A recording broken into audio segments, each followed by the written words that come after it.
So I guess we're live. So welcome to the next stream. Because I'm still new to this, please let me know if it's all going okay with the streaming technical sides of it all, if you can hear me well. Last time I made some stupid, newbie mistakes, streaming mistakes, and my voice disappeared at times, and I hope I figured that out for today. Cool, I see some people appearing in the chat. Okay, please let me know if you can hear me well, and if everything is in sync and all that.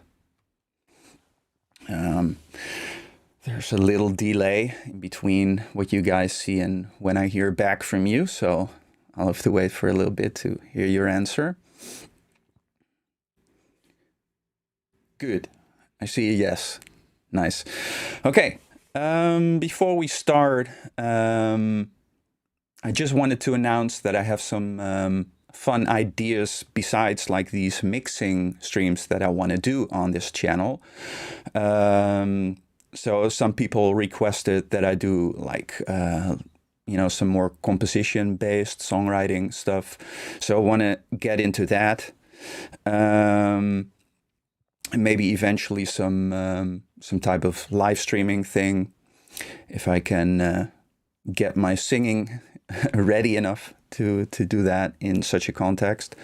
But also what I'm excited about is doing some podcast style conversations with some cool guests, and I already asked some people, some musicians that you guys will know, and so I'm excited to start doing that soon as well. All right, let's see. Let's start with today's topic. So, like it said in the title, it's going to be about Entrust, the Exivious song, first song on the Liminal album. It's kind of a funny notch to that album back in the day. Just when we released it, my mom thought it was funny to give me this cup that reminded her of the artwork of the album, and I still have it. Anyway, so this mix is quite old, right? Like I did this like 10 years ago, maybe. And so much of what you'll see is maybe a little bit outdated. As far as my process goes, you will probably see me use a lot of old plugins that I no longer use really. And actually I had to reinstall and find a lot of old plugins to pull up this session in the first place. But having said that, that's kind of a good point to make anyways, that, like all of these things are just tools, and I'm not that type of guy who's married to any type of tool. It's just what you do with it, right? So let's see.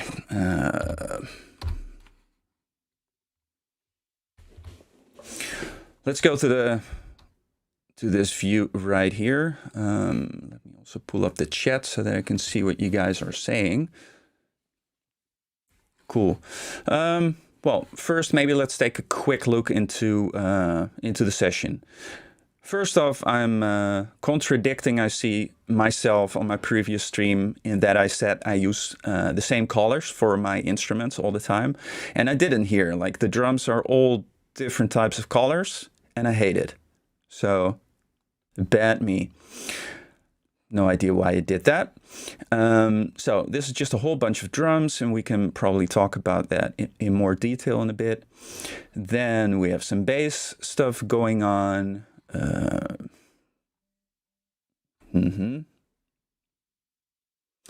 Then some heavy guitars, some second heavy guitars, some telly riffs played by Michel, I remember. Clean guitars. An outro sound, some ambient stuff, PR, I'm guessing that stands for Parker that I used to play then, with the XFX preset patch behind it, so I wouldn't forget what patches I used. Fretless, yeah, and a lead sound and a shaker. So maybe it would be fun this time to simply isolate some of the different instruments and stems and just see what we have, and then I'm sure some interesting stuff will pop up to talk about, or some questions will arrive in the chat. And again, speaking of which, don't be afraid to ask your questions, because I'm definitely doing these things unscripted and unprepared, and I like that, just to go with the flow and see what happens. So I don't really have anything lined up that I want to talk about per se. Let's see, the drums. I'm just gonna start it right from where the drums kick in. Maybe first a little bit with the music, and then I'll solo them so we can have a listen to for that.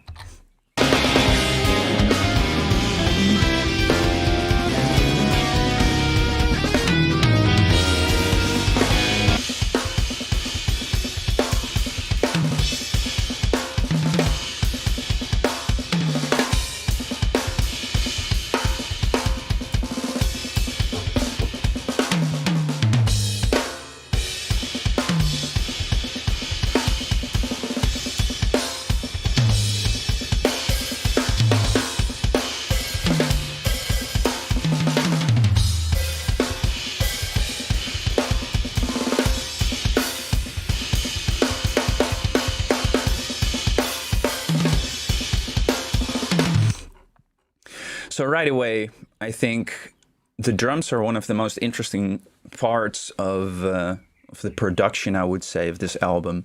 It's we have this idea of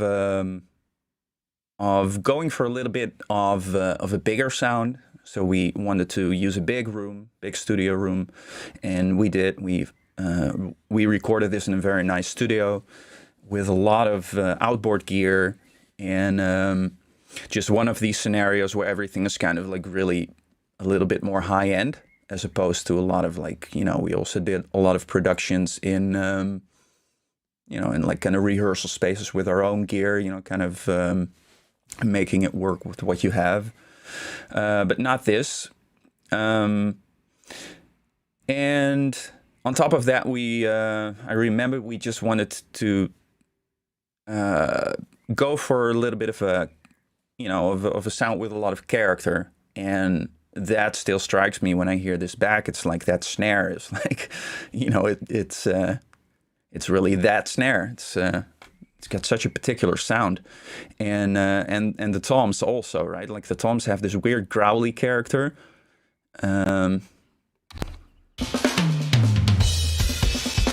remember that was actually funny little story is that when we went to the studio, Yuma bought these like new skins for his toms, but he never used them before. He just thought they would sound good for some reason, and I think we were all kind of surprised by how they sounded. They sounded so howly and growly, and on top of that, literally we ended up putting some microphones that only exaggerated that character, and that was basically, well, another story. The studio we went to was kind of this. They were kind of very niche about the microphones they had and all the gear they had, actually, and they really were very proud of the fact that they only had really luxurious niche type stuff and not common stuff. So we were actually, I remember we wanted to use just some normal, sure, you know, 57s and whatnot on the snare and for the toms as well. Just wanted nothing too fancy or exotic, and they didn't have it.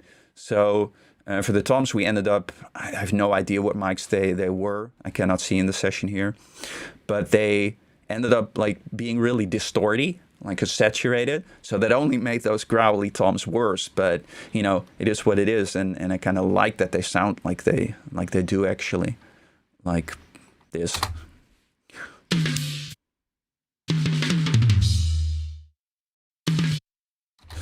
Of course, you don't get a good picture out of the context, but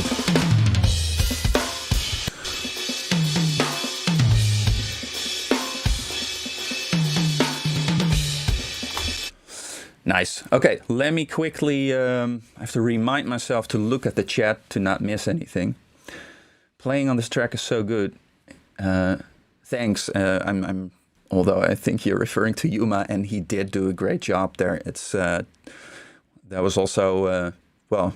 I guess I'm talking a lot today, but just reminds me. This brings back memories of like Yuma had just joined us here, and Yuma was this really great metal drummer, but for this record, he kind of had to learn to play a little bit more delicately and fusion based, and so that was a very fun little time, and we did that really quickly, or he did that really quickly, I should say, and you can hear that very well in this track. How much of the bass drum beater head do you mix in, if any? Edit into the drum parts like this. Okay, I see a question from Brandon. He's asking about the editing. Yuma edited these drums himself, so I cannot answer to any specifics, but I will say that we both edit our drums just as a whole, you know, like to group all the tracks and just edit it as if it were one track. I think that worked. You know, some people like to separate the kick, for example, and edit that separately.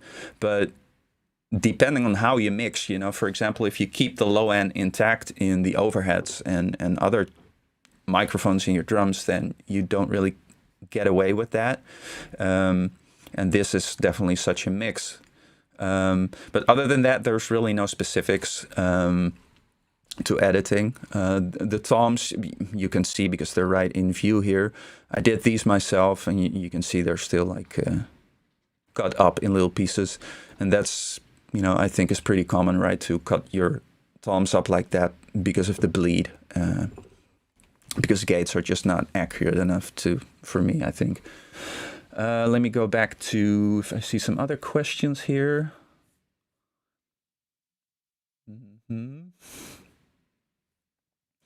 How much of the bass drum beater head? Well, let's find out, because like I said, this mix was done like 9 years ago or something, so I completely forgot what the hell I did. So let's find out together. What do we see here? A Beta 52, I'm guessing that was placed outside.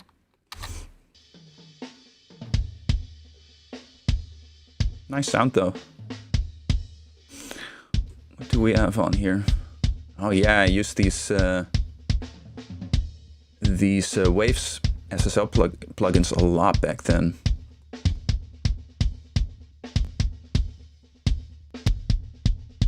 Sounds great on its own. It's really just corrective EQ, right? Although, no, wait, this one I guess is more inside, otherwise I wouldn't have called this one out. And it sounds like very beatery, so... But it doesn't sound like it's that far in either, so I don't remember. How does this one sound?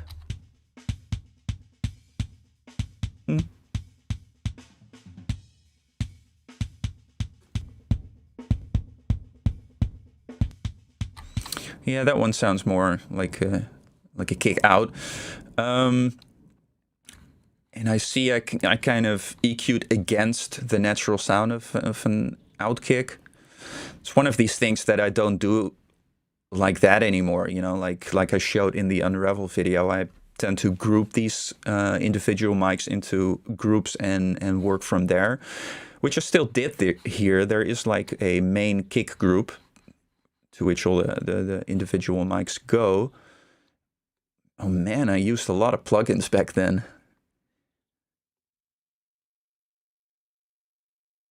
Okay, anyways, let's keep going with these microphones. This one I remember, this is basically the same track as this one, same microphone, but going through like a culture vulture or something. It's like this outboard gear distortion, tube distortion thing.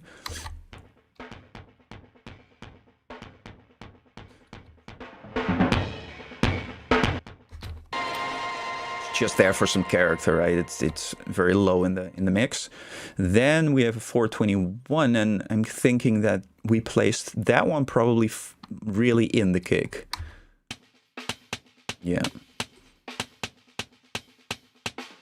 So I think that finally answers the question from who asked it, from Tyler. This is kind of the beater sound, and I guess I made a point out of cutting off the low end as well. Like without it sounds like this. It's actually also pretty good sound. Like all of these sound pretty good on their own and kind of complete. But for some reason, I really wanted to use all of them, I guess. I really came back from that anyways. Like to use too many microphones, in the end, you tend to complicate things for yourself. And when you're maybe not that well trained yet to kind of recognize little problems with phase issues, as back then I wasn't as aware of it. So I figured like, wow, let's put as many microphones as possible, and the more the better. But it doesn't really work like that. You can actually make your life a lot harder getting some good sounds with a lot of mics. But I do remember, fortunately, that the owner of the studio helped us out with like aligning the mics and thinking about phase. So that was kind of him.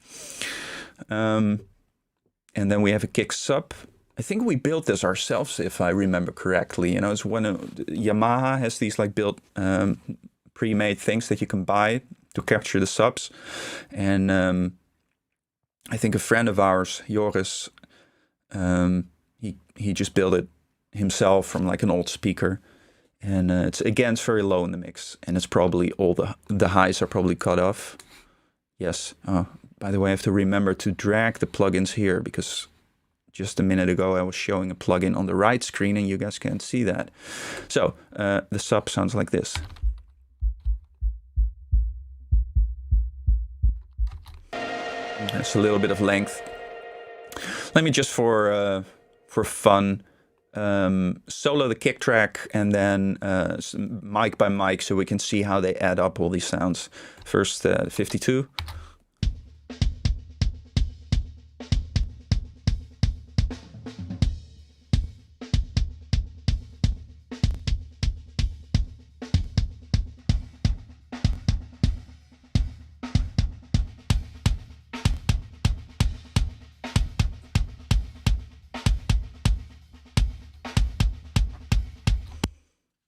Interesting. Yeah, I definitely recognize some stuff that I wouldn't do the same way as I did back then, but it is what it is, and it still sounds kind of cool.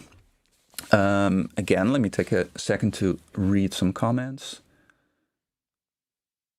Cool. Yeah, rest of the orchestration. Someone is saying orchestration, and you'll see in a minute, like I opened this session right before I started the stream and just quickly went through. There's some nice layering going on, which we'll get to in a bit. That sounds kind of orchestral. Do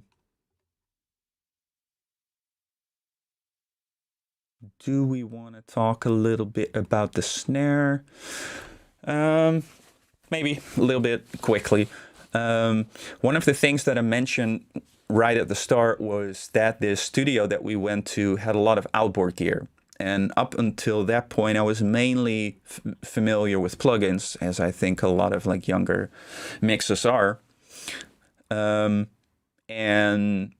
I knew all the flavors by the plugins that emulated the real thing, but so it was interesting here in the studio that they had all of these real like 78 and 76 whatever compressors and all that good stuff.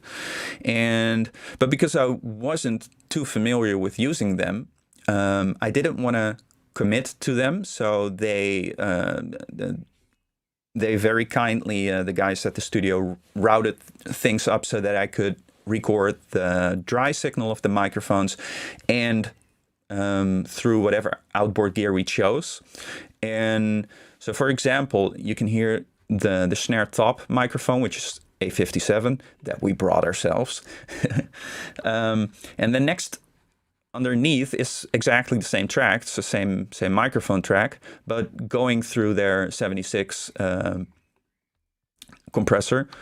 And I'm guessing, yeah, they're both equally loud. So I kind of used it as parallel compression. So to have some of the dry and some of the wet signal there. So this is dry.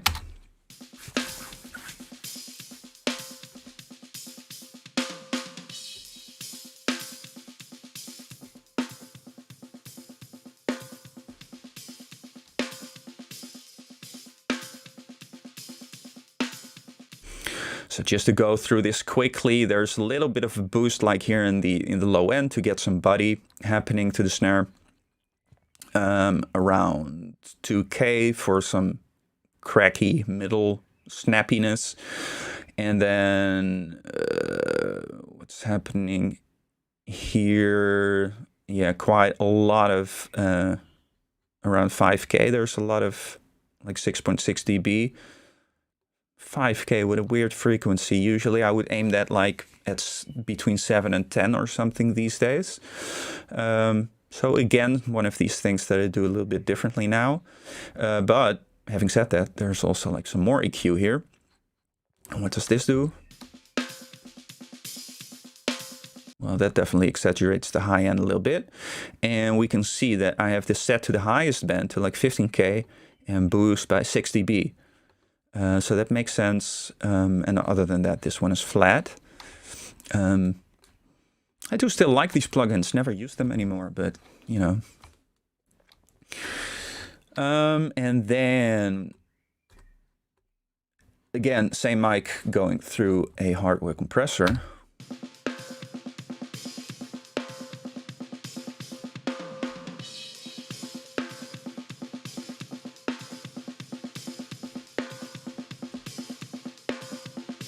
It's interesting to see that I treated this so differently.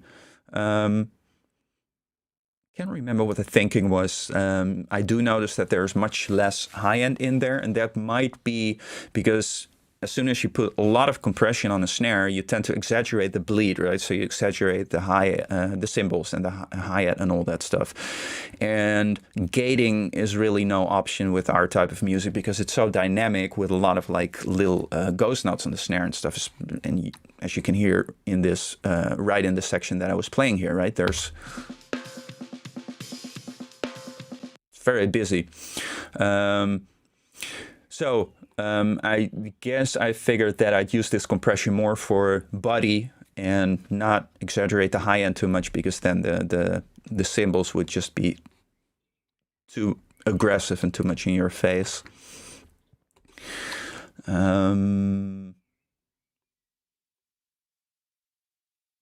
guess we used 2 top microphones. And one of them, the dry one, I didn't use. And the other one, we again through this Culture Vulture thing, like again the distortion, tube distortion thing. Ooh, nice. Ooh, that sounds really good. Interesting. Yeah, these days I would do that with like Devil Lock or something from Sound Toys. It's or Decapitator from Sound Toys. But it is fun to work with hardware, especially if they have it available. And to come back to that little talk a little bit, when we got home after leaving the studio to work on the rest of the tracks and to mix, I did really make a point out of not using as many of the dry signals as I could and just work with whatever we committed to for the hardware, just because it's fun and because it's no fun to second guess yourself in any creative process. Wow, we had 3 top microphones to exaggerate. Again, it's one of these things where I definitely don't complicate my life anymore like that. If I'm recording, I would never use more than 1 top microphone these days. So this one is a condenser microphone, so I'm guessing that we wanted a little bit more of a transient, snappy thing. Ooh, that is snappy. But I'm guessing, yeah, I'm through off the low end there.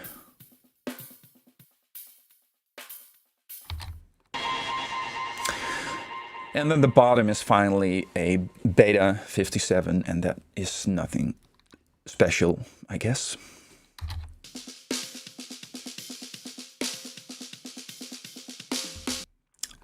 But it does sound good. Maybe for fun, let's go through all of these mics and stack them and see how they line up together.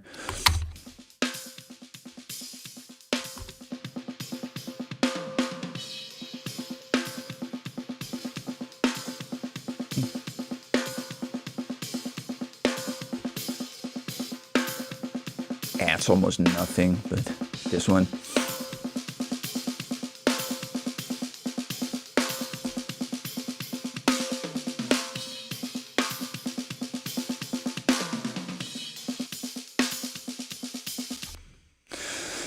Interesting to hear this back. I love this Culture Vulture thing that we added to it with a 441, and I definitely love the real compressor there. Sounds really great. There's also something interesting happening when you pair these two.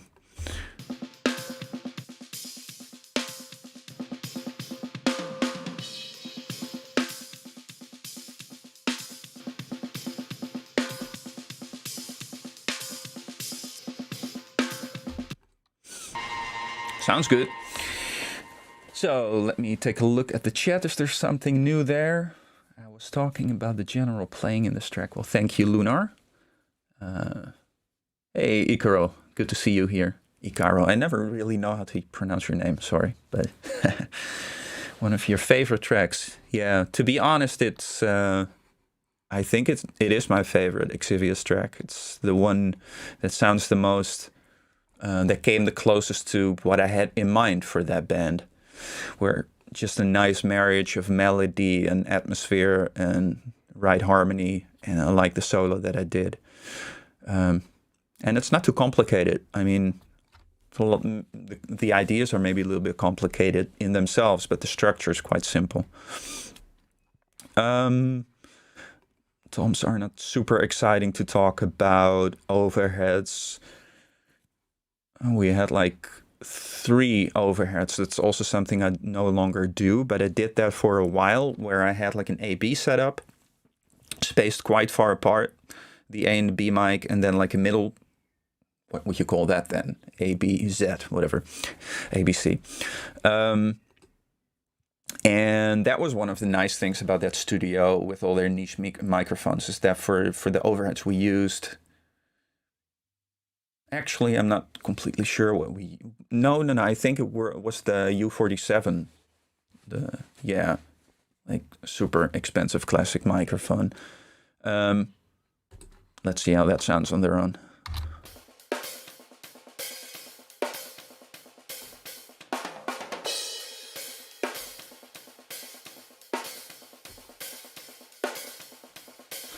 One plugin that I don't have installed.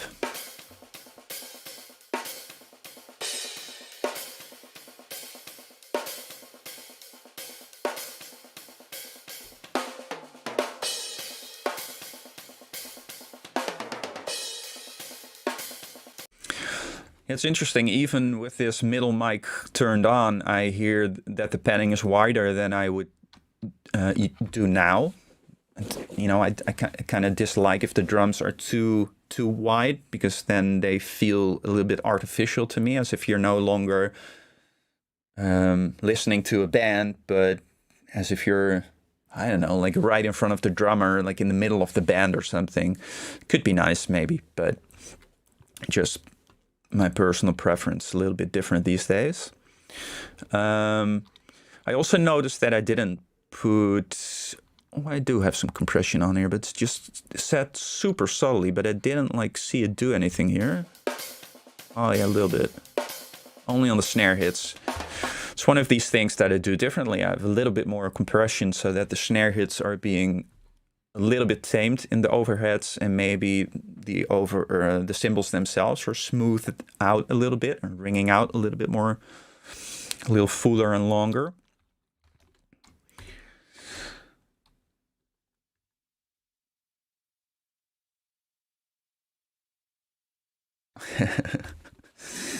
Hey Yuma, nice to see you here. We're just talking about you all the time. Yeah, so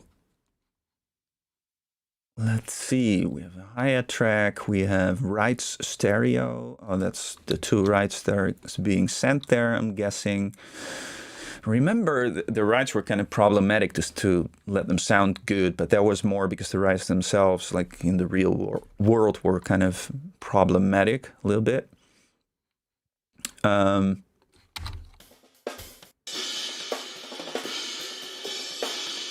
It sounds dark. that right one. Yeah, let's quickly finish this ending off. So here we have some room tracks, and again they had some very nice microphones that we could use for that. Let me listen to this one, and this one is going through, I think it was one of those Abbey Roads compressors slash limiters. I'm honestly not that well of or that schooled in outboard gear. And if I remember correctly, we kind of smashed the hell out of it. So let's see. Yeah.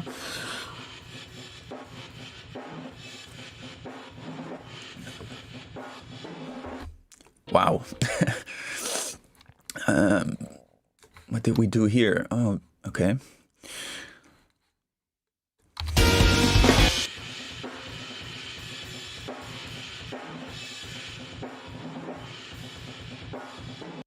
I wonder why I made it so dull. Maybe also to make sure that the cymbals wouldn't be too, because it's so compressed, that the cymbals weren't too like constantly in your face. Even though I like loud cymbals, as anyone probably could notice if they listen to my mixes. Then we had a second pair of room mics and going through a stereo 76, a 78.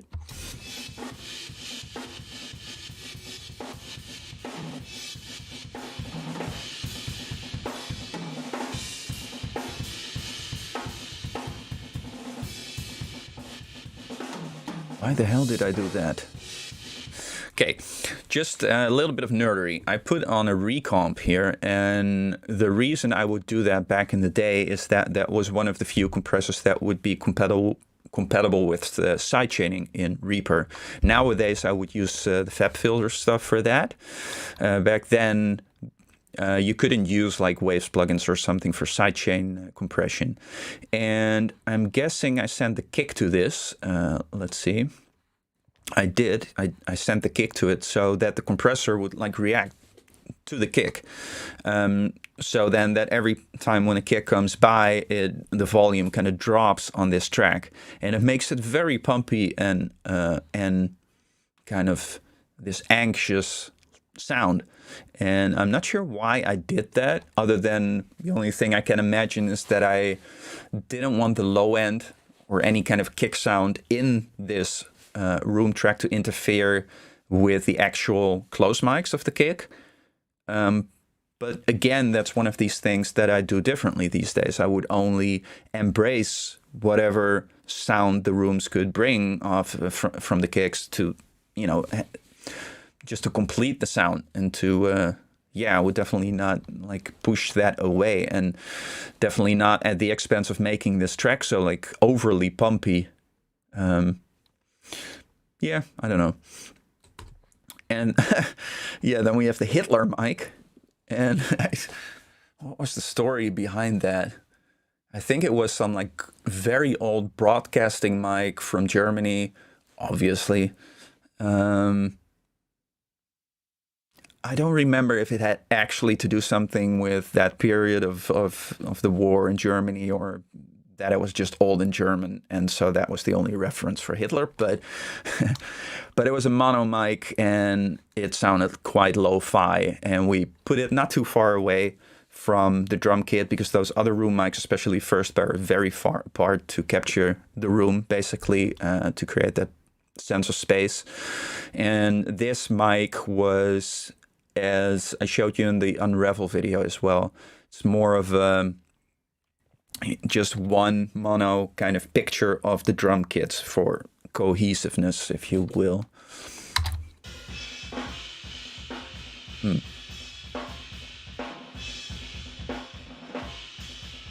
Yeah, and I did very little to it, as you can hear. Yeah, maybe we can just do the same thing as I did with the individual mics of some parts. Just begin with the kick and then add the snare and add the toms and see just how they complement each other. Let me actually do it the other way around. I'll just mute some shit. Is that logical? Yeah, sure, whatever. Um,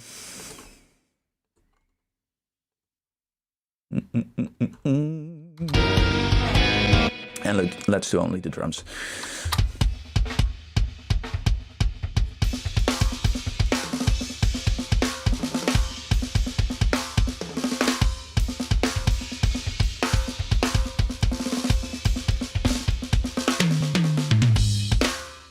Definitely loud toms, but I love loud toms.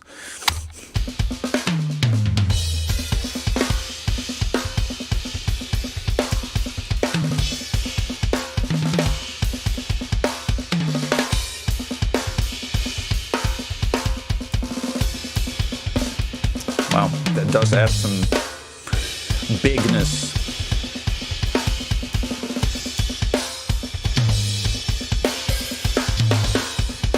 Let's mute that and add the other room mic.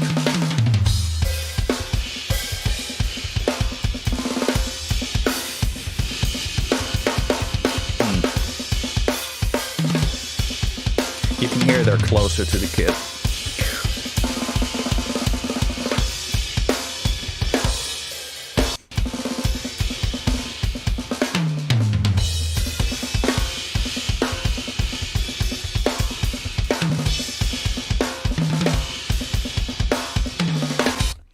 It's subtle, but I hope you can hear how that Hitler mic like kind of ties things together. It like gives it some type of center almost, if you will. Yeah. Well, to round that off, the drum section, again, it's an interesting sound. We went for character. We went for a big sound. And I think we kind of achieved that. So that's cool. So let me take a moment to look at the chat again. Yuma saying nice. Yeah, of course you will say that about your own drums. Love this song and album so much. Thank you, Justin. Love the sidechain. Well, good, because I don't love the sidechain so much myself. I wouldn't use it, I think, these days. But also, of course, I'm listening to this now solo, and I usually advocate very much against that. I would always recommend to do that as little as possible when you're mixing, you know, because it is obviously not about how these instruments sound isolated. It's about how they sound together in the context of a mix. And yeah, the only reason I'm doing this now is just because it's interesting for the stream. I think it shows obviously a little bit more detail when you play them isolated. And Leonardo, hey Leonardo, cool to see you here, and cool that you like the snare sound. We had a lot of snares to choose from, I remember. I think Yuma borrowed like 7 snares or something.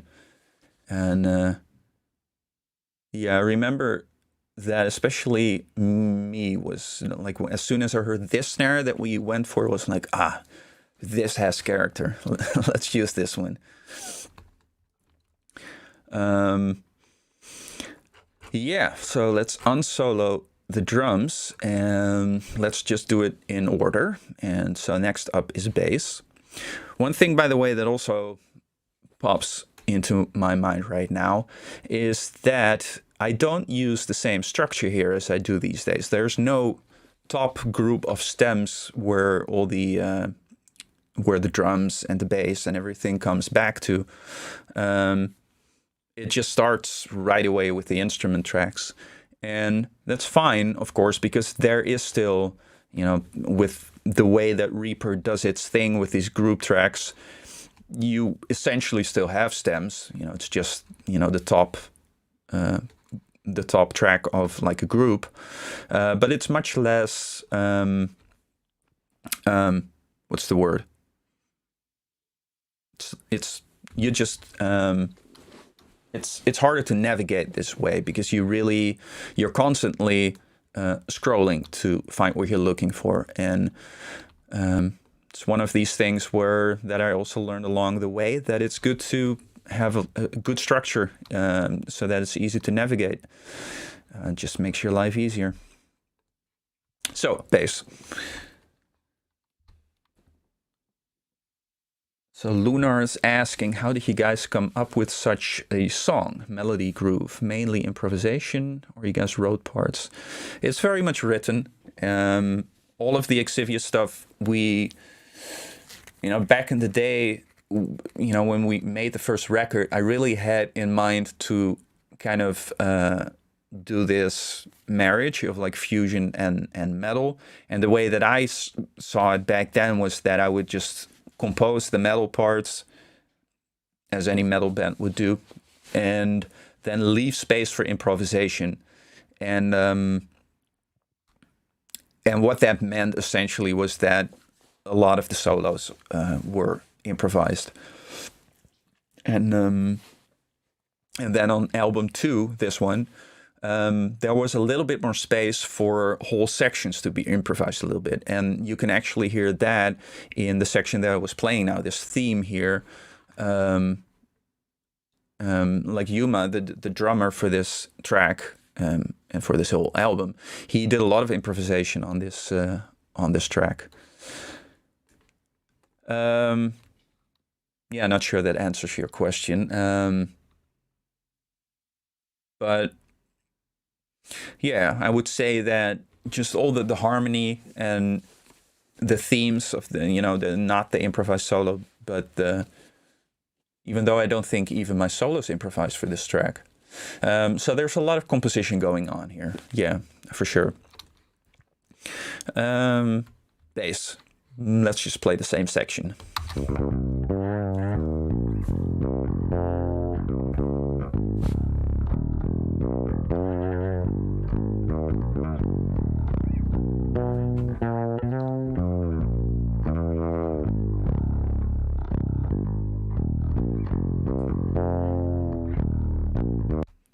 It's funny to hear, like if you know the track well, this makes sense to hear, right? Because it complements the harmony, obviously. But if you wouldn't know what's on top, it sounds almost random.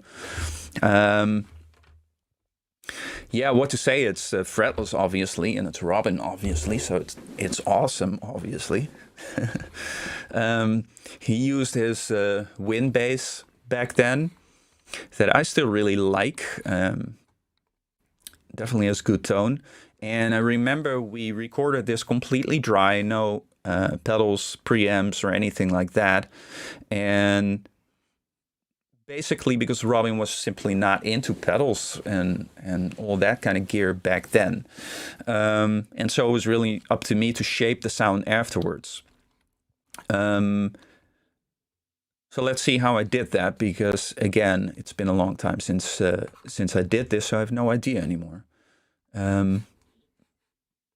So what is happening here?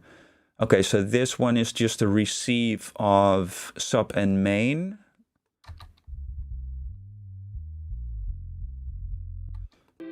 Yeah. No idea why I split that. I see here I made my own crossover by using C4, which is a multi-band compressor. I didn't use it for that because threshold is off, but I just used it to isolate the low end. Then put a Decapitator on it for some reason, and some EQ and compression. Okay, so did I also send the kick to this? No, I didn't. So why is this on there? Who knows?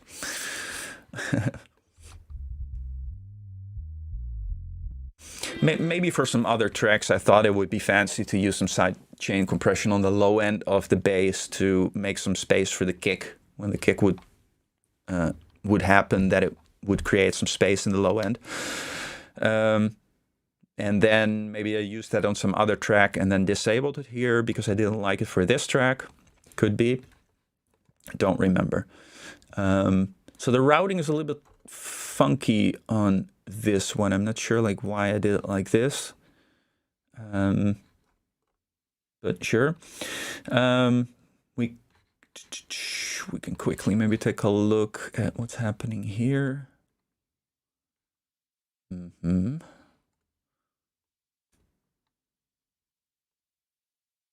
Okay.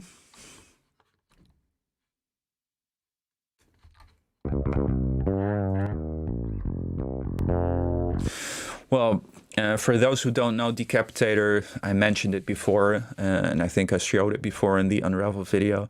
It's an awesome distortion plugin, and I guess I used it here kind of in place of a good kind of bass preamp.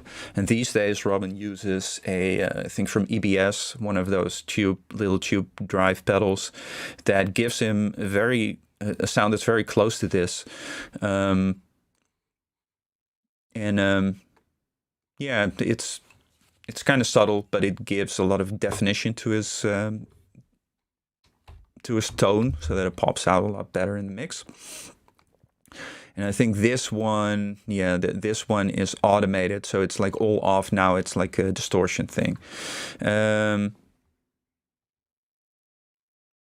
But maybe what we can quickly do is just see how we got what the broad strokes choices are EQ wise and everything to make this bass tone happen. Let me quickly mute this up there. Let me turn off this crossover and all of this and see what the hell we did. So this is, and what is happening here? Nothing. And here there's, okay, let me also bypass that. So here we have almost dry DI of Robin.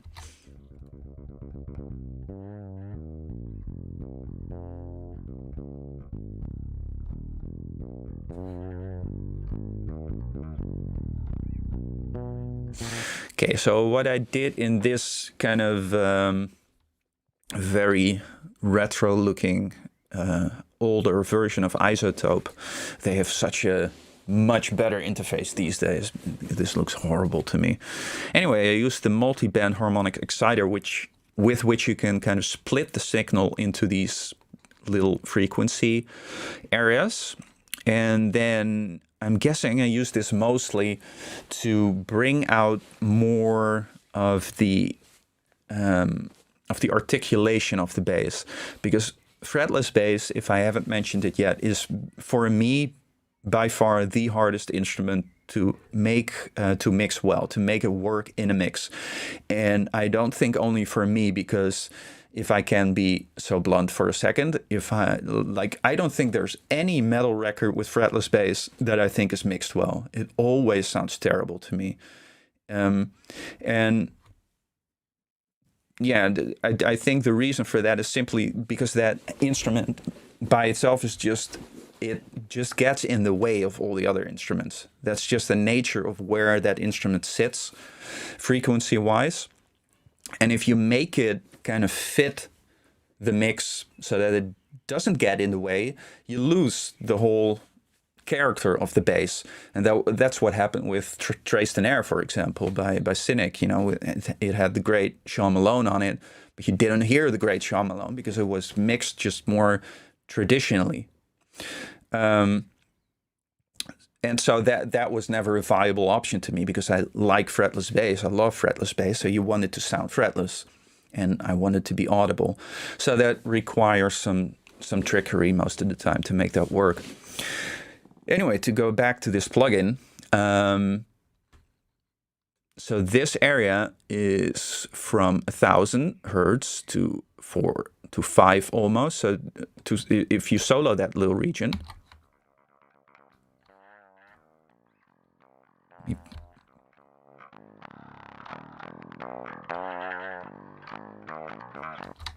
absolutely unpleasant to listen to in solo, but that area is by nature so quiet in fretless bass, especially with when played by fingers. So you kind of want to try to exaggerate it, but if you do it by simply using EQ, it ends up sounding harsh and artificial really quickly. So what this does, this plugin right here, it just saturates that area a little bit, so adds some distortion overtones. It's just a more subtle way, I think, to bring out, you know, that frequency area a bit. Then, well, like I said before, there's just like some general, a little bit of drive.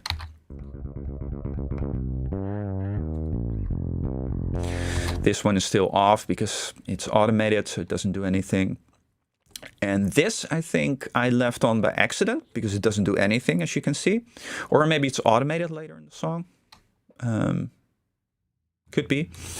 And then there's some more. Let's add in this and the sub again. And then there's some more plugins on the group here. And that's basically just a little bit of EQ. And without it, with it. Yeah, so I added a little bit of 600 Hertz. That is where the purr of the fretless bass lives. If I exaggerate it, you can hear.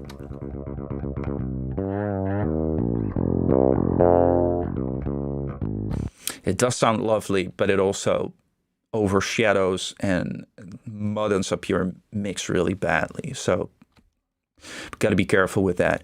And then around 1.15 is where there's a little bit more of like, it's still a little bit purry, but there's more definition. So that, and that's a little bit safer to crank. So, so I did that.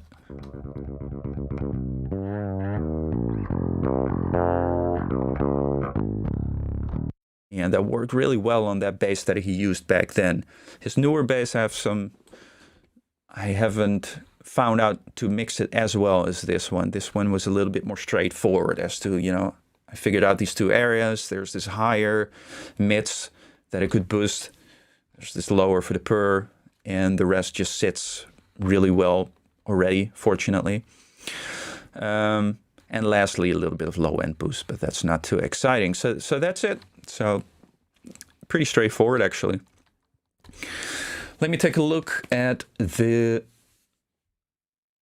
comments.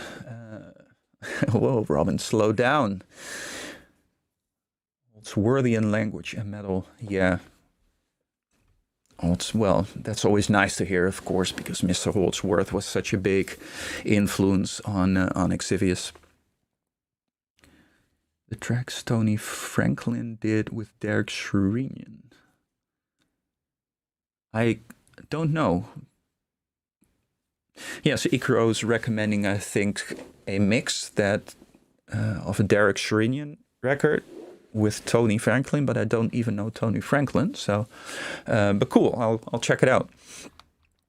And then Zed asks, "Hey Timon, I don't know if someone said already, but the compressor on your mic seems too overly aggressive at times. Maybe you want to tweak that for." Yeah, thank you for saying that. I actually backed it off quite a bit from my last stream, so it's. But thanks for the feedback. So I'll look into that next time and tweak it a little bit more. It's hard to know also what is the right level for YouTube, because I'm obviously not listening right now. I'm just doing this stream, so I can only listen in retrospect. Maybe to finish off the bass, we can look a little at the section where that drive kicks in. So this very ugly little plugin that I also don't use anymore, which I had to find earlier today to make this session open correctly. I see it kicks in right about here, which is, I think, the solo section. That's also, by the way, a difference. I now use all these color-coded regions at the top of the song with verse, pre-chorus, and all the little blocks to, again, make it a little bit easier to navigate where you are in the song. This just looks like I'm blindly in the dark here, finding shit. Anyway.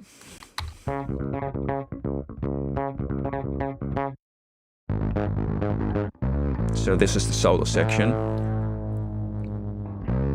Ah, cool. I didn't even remember that slide downwards. Not there.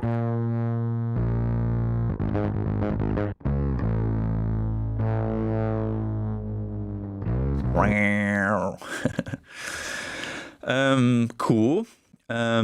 So yeah, I don't think plugin-wise there's anything too interesting to talk about. Just this plugin comes in, and I see it comes in only 25%. 100%. It does sound good though. I like it. But again, this is before, excuse me, before Robin got into pedals himself. And these days he has a whole pedal board with different distortions and fuzzes and all that good stuff. So he kind of makes these sounds himself, and then I can of course tweak it a little bit in the mix. But back then he had zero knowledge of that, so I just had to use my taste and find out whatever would work. Alrighty, that slide is super cool. Never noticed. Yeah, there's actually a lot of stuff in here that I'm sure no one would ever notice. Let's move on to the guitars, and I'm sure we'll discover some things as well that are quite hidden.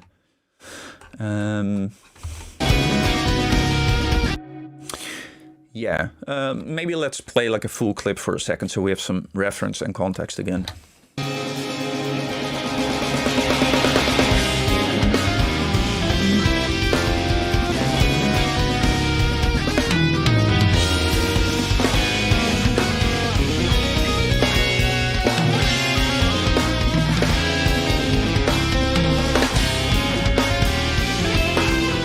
Okay, that's enough. Yeah, so what I remember here is that I first wrote this clean progression here that later on Michel played on the recordings. So this one here.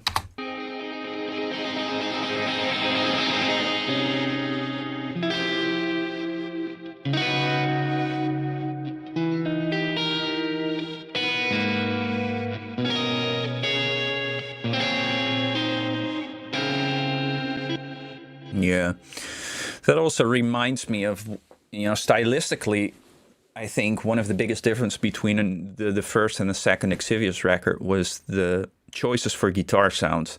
Because on that first one, I really didn't mind to sound dated and to kind of give into the guilty pleasure of having these very clean Holdsworthian chorus detune guitars.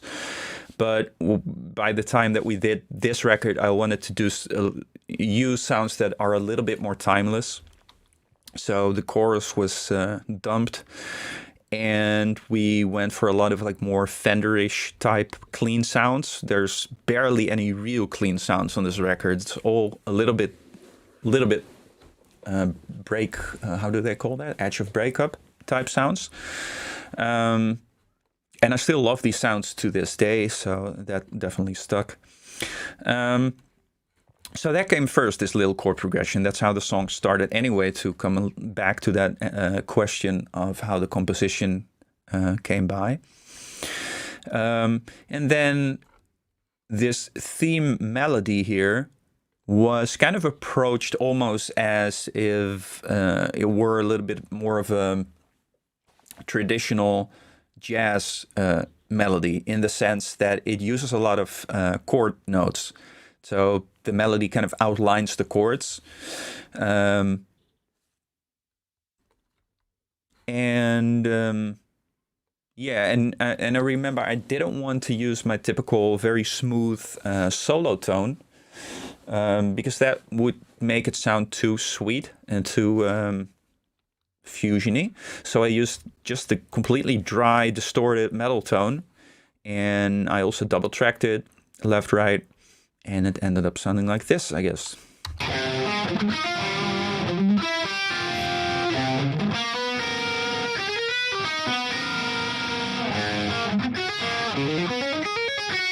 And for those of you out there who were always wondering how much editing was done in the guitars, no one. But this will be your answer, because I didn't consolidate anything here. This is typical lengths, I guess, of when I record guitar tracks. Yeah, so this is XFX 1 still. It was just before I got the 2. I have no idea anymore about the amp models, but I remember wanting to go for a kind of Marshall-esque type tone, and I used Parker guitars back then. We can solo one for a bit and see what's happening. I did all the processing, I guess, on the group track. So let's see. Oh, Decapitator on there. Why? That's completely dry.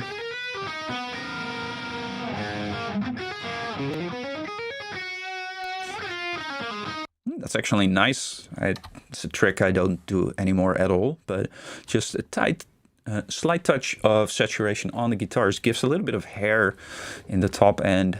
And yeah, let me show you again.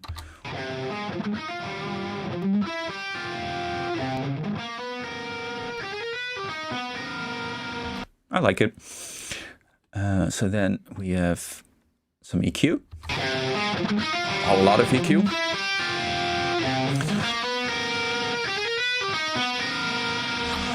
Yeah, I guess that makes sense because the dry tone is incredibly dull. Don't know why. I could have just made the preset a lot brighter.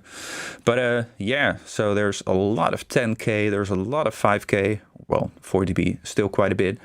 Some 700 and 100, so everything is boosted. Yeah, it does what it needs to do. What else can I say? I think these days, though, I would find a sound that in its source is a little bit more balanced, so that I wouldn't need to EQ this drastically, but it is what it is. And then even more EQ, because this band was already used up in this plugin, and that's to add some 240. So really everything is boosted. Kind of, am I saying that right? Yeah, pretty much. Sounds good though. Okay, let's look at the chat for a second. Which guitar did he use here? Yeah, the Parker. Oh, and you already saw that it was the Parker. Yeah, I sold it since then. I do miss it sometimes. It was quite a unique guitar to play, and it was very well built and very easy to play. So I could play way more than my skill level would usually allow for on a normal guitar. Yeah, so other than that, there's really nothing too exciting to talk about rhythm guitar wise. It's, as you can see, it's just double tracked and a little bit of EQ, and that's it. So then there's a second group of distorted guitars which are used for that, for the section right here.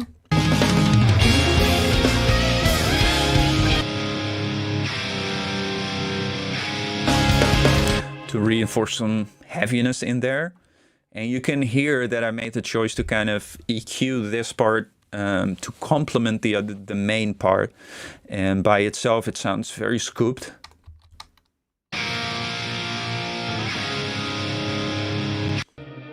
Quite ugly on its own, but it's one of these things where if you would apply the same EQ, then they would kind of cloud up together, and you know, it would be a little bit harder to hear what's going on in each of them. So here I chose to have a more mid-centric tone for the lead, and then a more scooped with less mids for the heavy sound to sit around that, I guess. Yeah. So then for the middle part, I think I know for sure that Michel played this because it says telly and I didn't have a telly back then. It's this in kind of the vamping section here.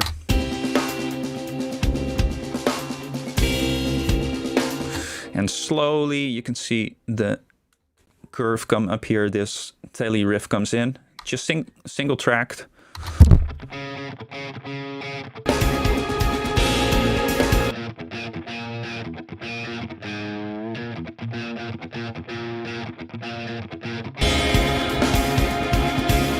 Sounds cool. I was speaking about things that you didn't hear before in the mix. This will probably be one of them. I remember when I composed this and I was doing this rough mix of the song, I couldn't, for some reason, get this lick in this part to stand out, it would always like sink back in the mix. And if I play it solo, you'll hear it.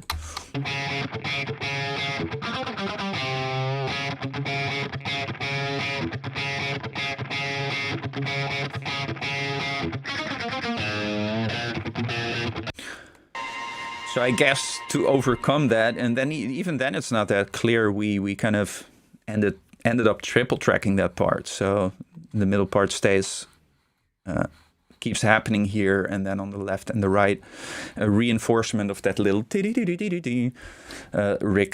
of that little riff kicks in.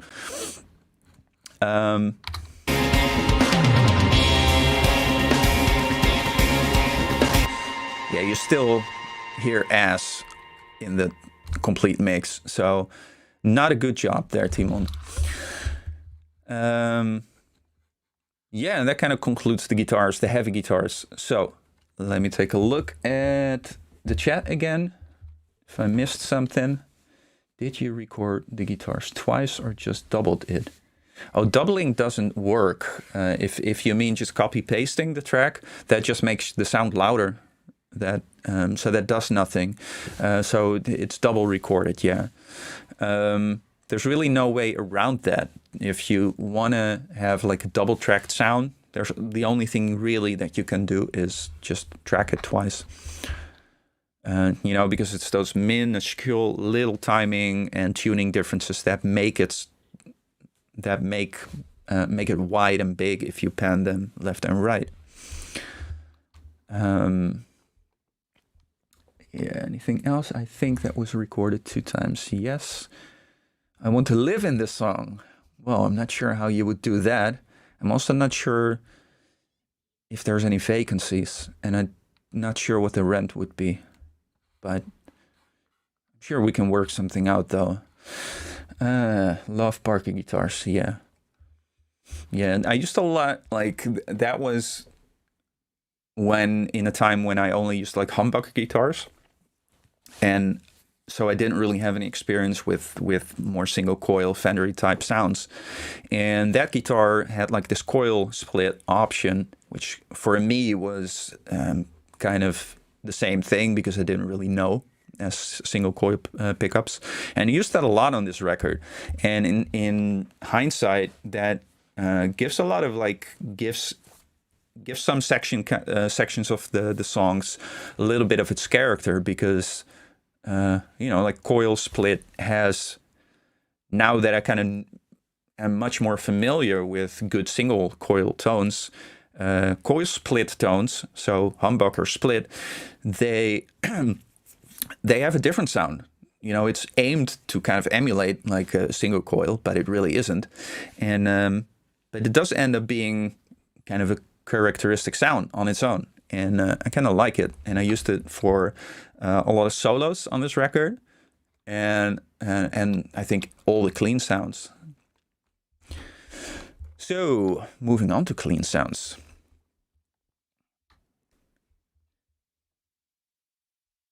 Before I, let me take a look at the chat. Will you unravel the mix of Deeply Woven? Well, Deeply Woven is from the same record, so I don't know if it's too, you know, if it's too interesting after this one, because it will be a lot of the same stuff, basically. But maybe it would be more fun to treat Deeply Woven for, to use Deeply Woven for a composition video, because I remember I had some fun ideas and concepts as, yeah, when I was writing that song. So that would be fun to share at some point. Let's see, Mystical Wet. So that sounds very erotic.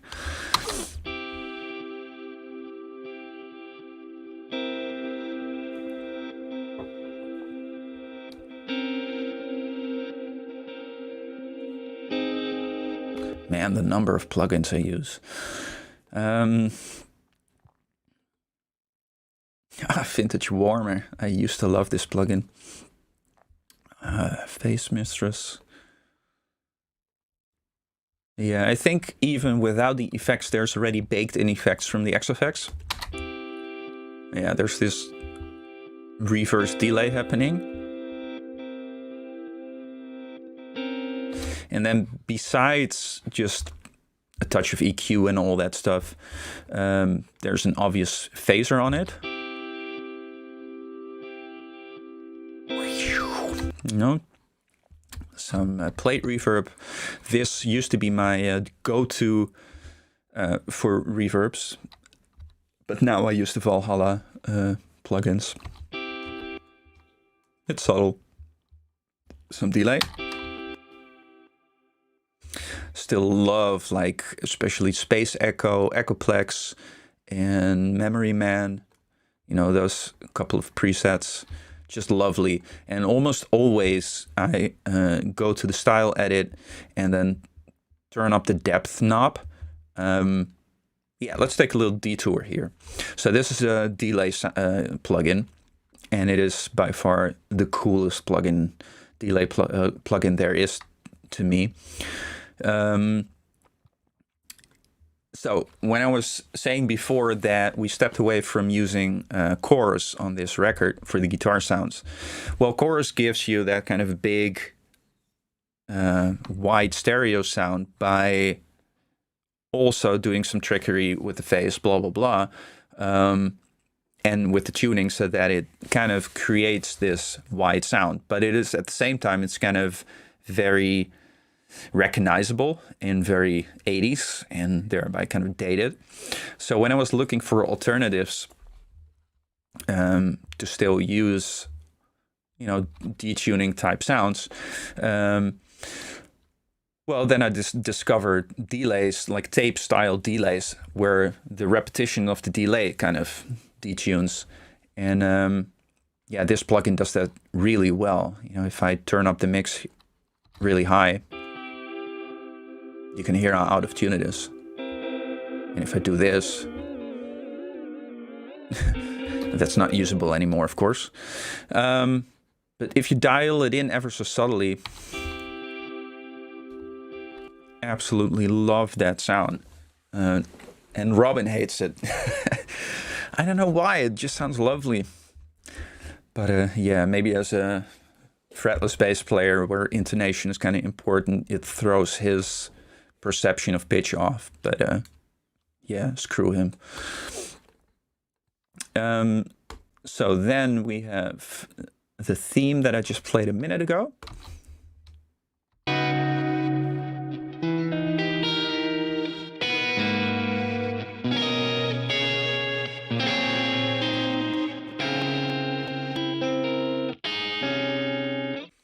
It's another difference. Back in the day, I used all time-based effects like reverbs and delays as inserts on the same channel. Now I use like effect buses, and I would send the track, you know, to use them in parallel. It's mostly a workflow thing. So let's see, what do we have here? Painfully clean and dry. So EQ is kind of subtle. It's mostly around 1K, a little bump. And then taking out around 300 and adding some low end, I see, so nothing too exciting. Then a vintage warmer. Well, yeah, let's not spend too much time on this.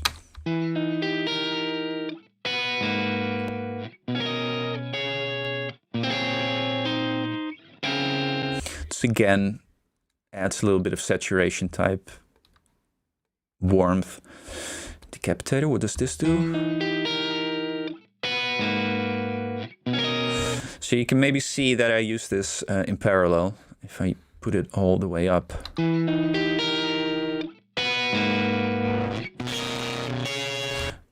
Just to show you what the plugin does, right? So a little bit of that sounds like that.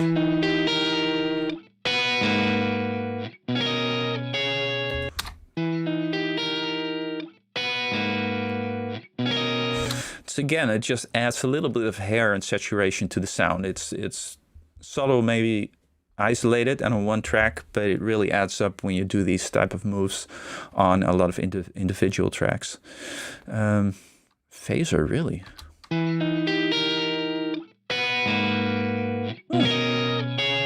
Well, this is one thing that I completely forgot and do not hear in the end product, but it is an interesting move.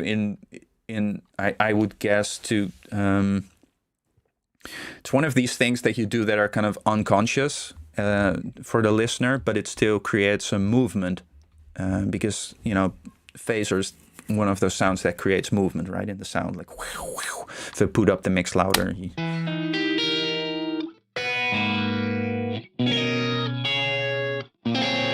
So it was quite subtle. So just some subtle movement in there. Well, again, a plate reverb. Quite a bit of it. Sounds good. Again, space echo delay. With still quite a bit of detune happening here. Oh, and crystallizer, really? Oh, that's for the reverse sound. So that's even happening in this section. I thought it was only on the mystical intro sound, but just to isolate so you can hear what this does. Or if I put it all the way to this side.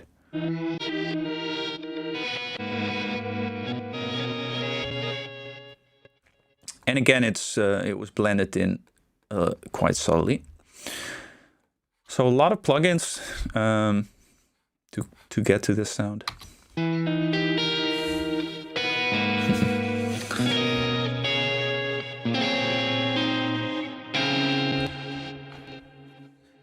Hey, Cosmic C, are some of these plugins free? She is asking.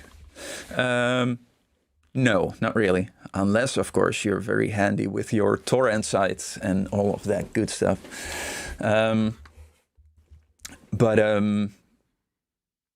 Yeah, honestly, like I said at the beginning of the stream, these plugins are mostly just tools, right? And there are quite a lot of good free plugins to be found out there as well. With some exceptions, like for example, the delay that I was so enthusiastically talking about a second ago. Like that one is a little bit harder to find a free, but maybe if you're kind of tech savvy and handy with your DAW and your plugins, you could kind of build your own kind of warbly tape style echo by using a very simple digital delay that will be free and built into your DAW, and then using, well, what can you use for the detune effect? Yeah, maybe you can find some kind of free warble tape type style plugin, and then you put that only on the wet part of the reverb tail. It's still different than the real thing, but yeah.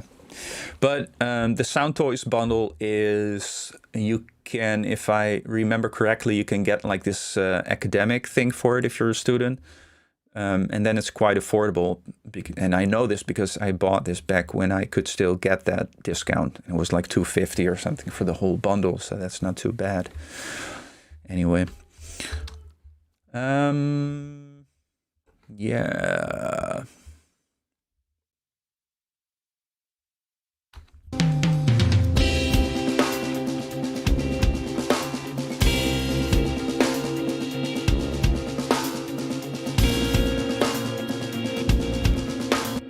By the way, what might be fun to talk about for just a second here is that this section, we had a lot of questions like in YouTube and whatever pop up, like what time signature is this and those type of questions.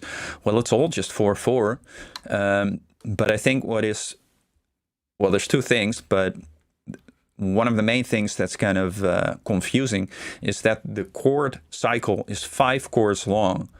And also the type of chords we chose, they don't have an obvious home, if you will. So it kind of, you don't get a good sense of where the one is, of where it starts over, basically.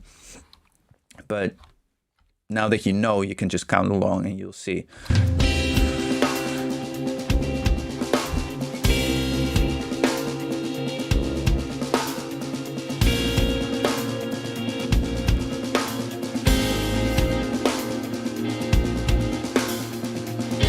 So you would think that this is the home, right? But no, now it starts over. Anyway, a little bit of nerdery here.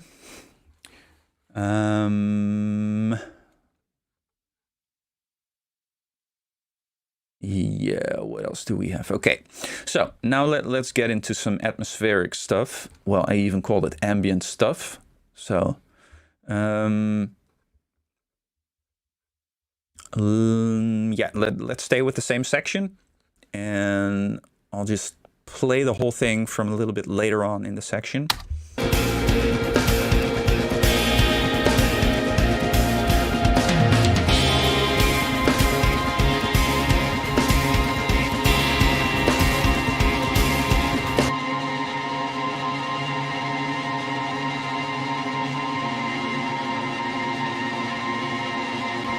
Let's focus on those sounds for a bit. They're nice. I still really like them.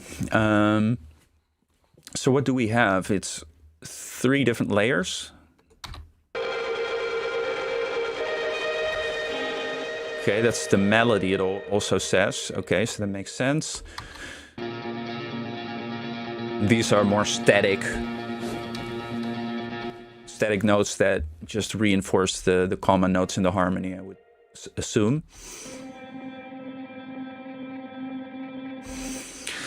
Yeah, so without maybe spending too much time on these, they're a little bit less exciting. Let's look at that melody thing. So this one is, if I solo it,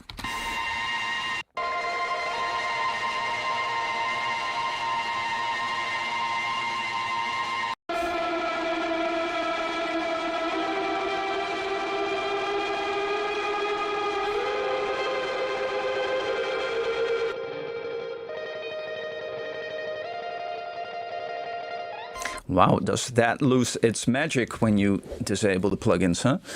Even though there's already some baked-in effects from the X effects, I would assume.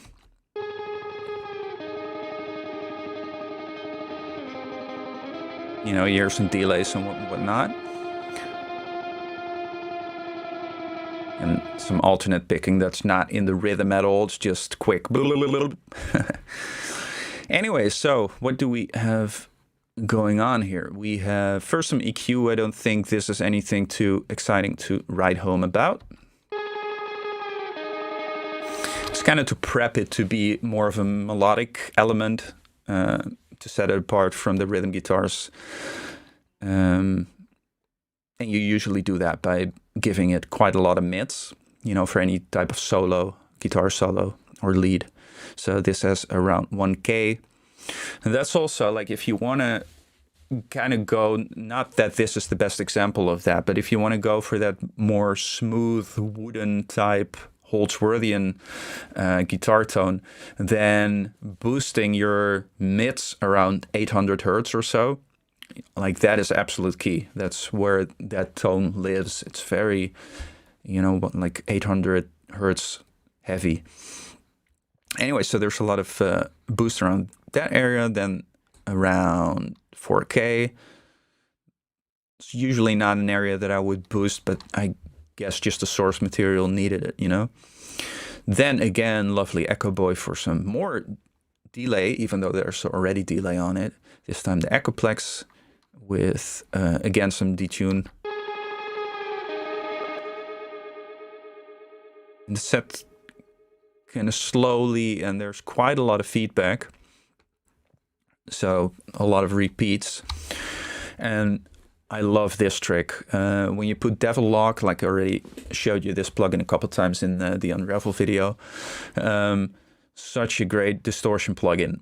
And if you feed a distortion plugin with a lot of reverb and delay before that, then you just kind of bring out like all those delay tails, especially if they kind of wobble because of the detuning, then you kind of exaggerate that and bring that out. So that's what's happening here. You know, this will be a big difference.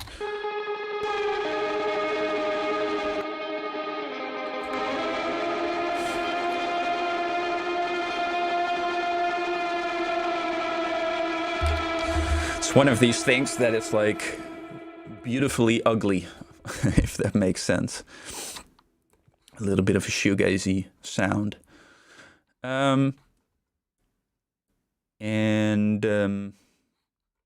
so that's also not too complicated. There's some automation going on here, like this one automates the mix parameter of the echo boy of the delay. So that means that if I play it, you will see the mix knob.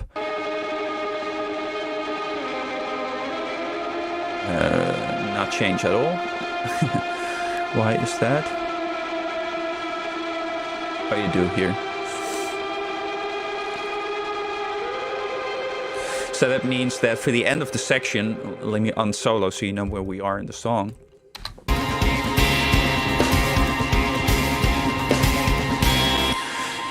Like it ends on that major second sound, and that's where the delay mix is almost set to completely full at the end anyway. So you get this like rattling, endless sound.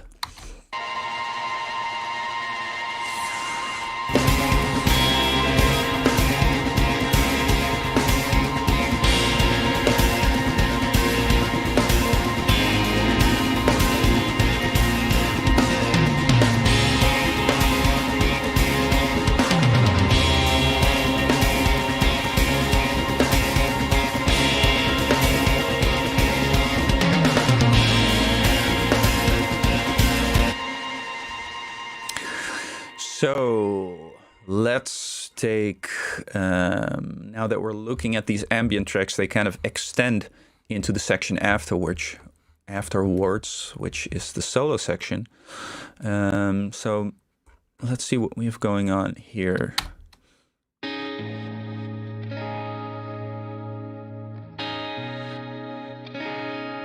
Okay.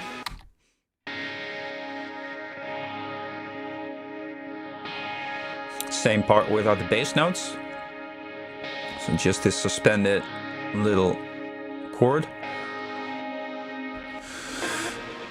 And then we've got the heavy part. I think we quad tracked this.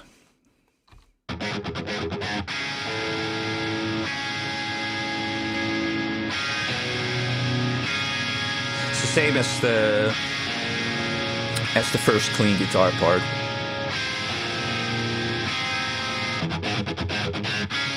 Plus the little chuggy parts.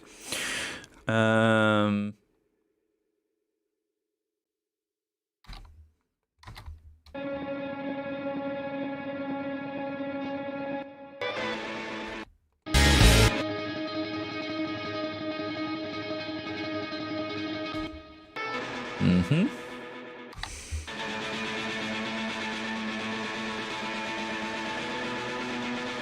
This is kind of the opposite idea of that second clean part. This is only the bass notes.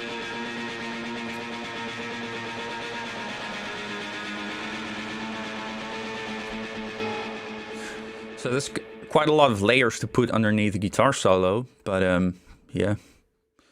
So without the solo, it sounds like this.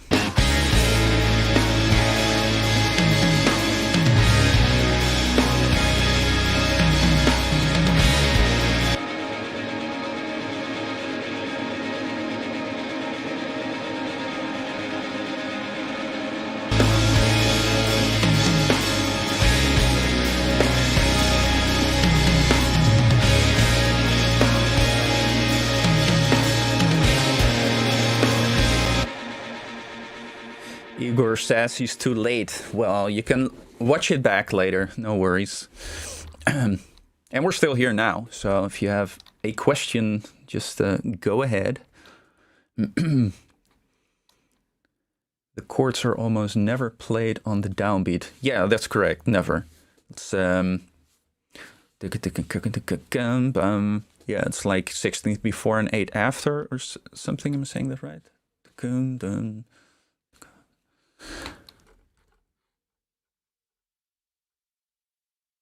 Yeah, you can see here.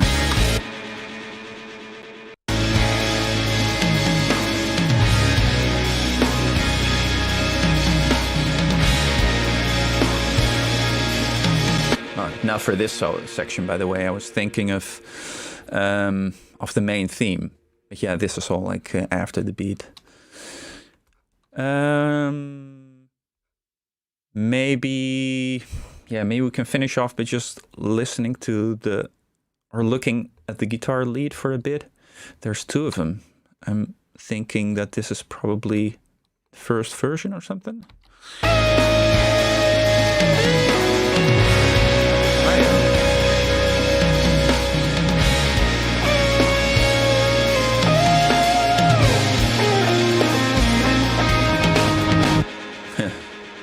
Don't know why that's still in the final thing, but that was like, back in the day when we used to write songs, and there was like a little improvisational spot for a solo.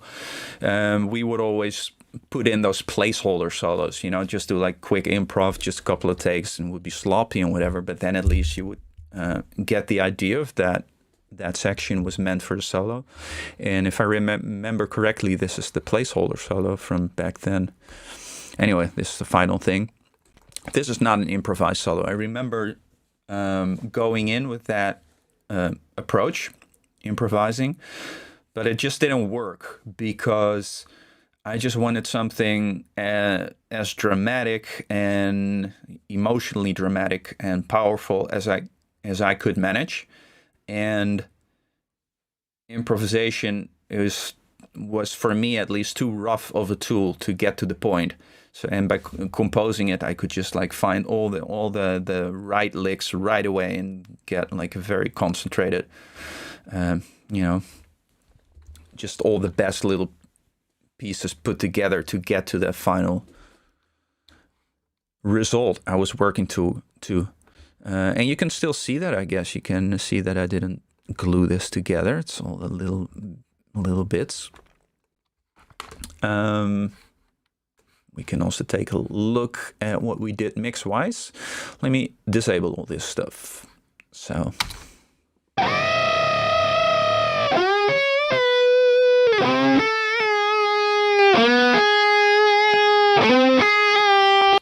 Remember what I said a minute ago about Holdsworthy and tone living around 700, 800 hertz.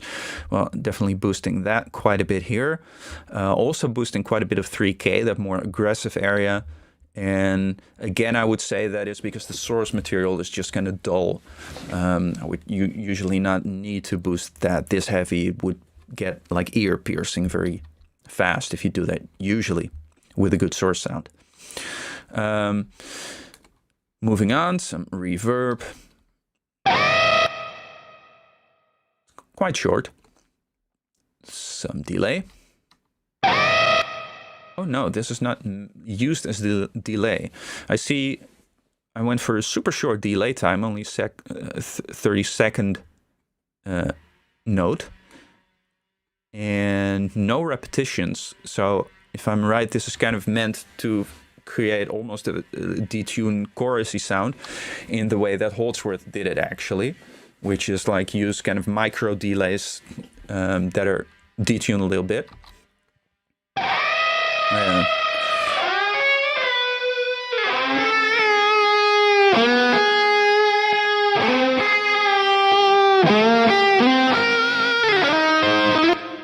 Just one of these effects that's very subtle in the mix, but just makes it a little bit bigger and wider.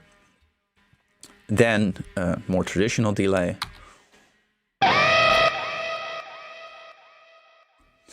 I guess here I went for the studio tape, so that doesn't have any flutter, any detuning happening. I guess that was already prevalent enough in all of the layers happening behind it. Well, this is actually cool. This is a trick I kind of forgot about, but it does work well. It's like to put a compressor at the end after your delays and your effects. And the purpose of this is not for traditional compression really on the sound. It's more to bring up the delay and the reverb tails when you stop playing. And yeah, let's see if I can find a little spot. Or let's use the end of the solo. You can definitely hear it there.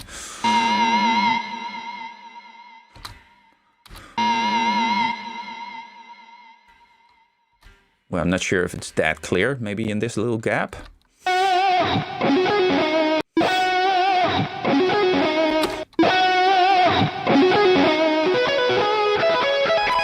It's not clear at all to me, but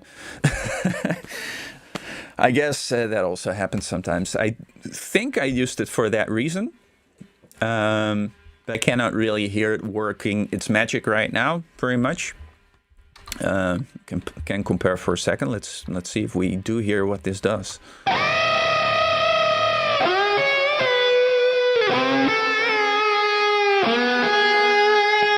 Well, and also the volume is set lower, so that's really hard to compare. But you can also see, like, just in the meter here, that it's barely doing anything. It's just touching the signal. And again, that would inform me that I used it in the way that I was just saying, to just bring out the delay times a little, delay tails a little bit. But it could very well be that I dialed this in on some other solo in another song and just copy pasted it here as a template. And even though it doesn't do much in this song, it's still here. Yeah.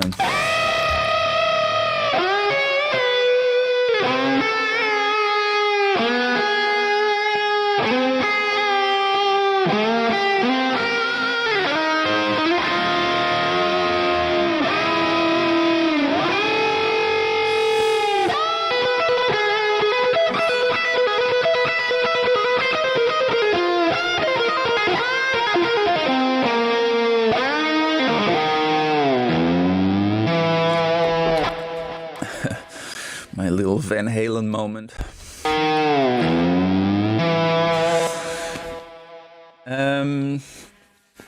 Yeah, I see some questions. Was the solo of the Deeply Woven video you uploaded years ago improvised? Asks Leonardo. Yes, it was, and I very clearly remember needing a shit ton of takes. Like, I spent, I think, literally all day there, like sitting for hours and hours until I was happy. Yeah, that was not an easy one to nail, but I really did want to go for an improvised take, and I ended up liking that one quite a bit for the playthrough video. Actually like it better than the version on the album, which is a little bit more composed. For the chuggy part, you had which pickup selected? Just a rhythm neck pickup, I should... no, fuck. Bridge pickup, yeah.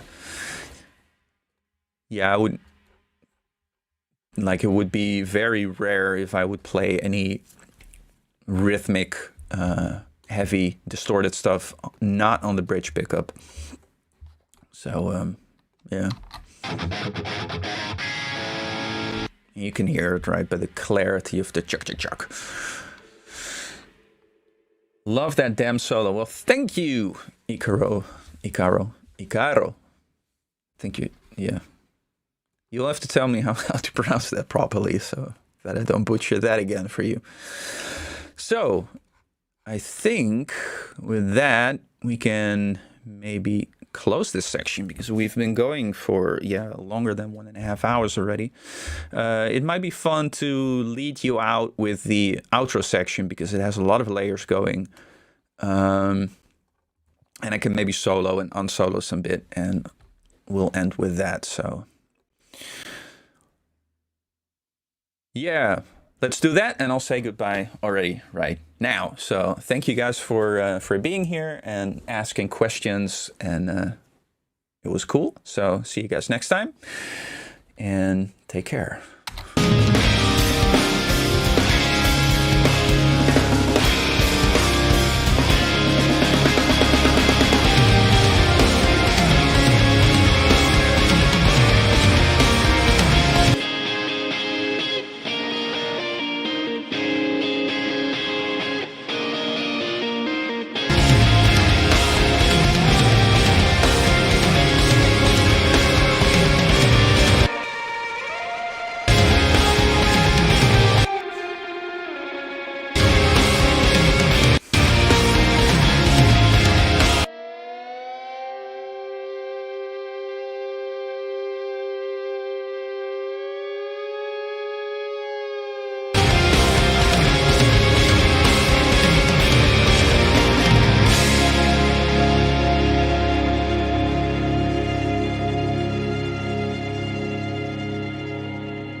Bye.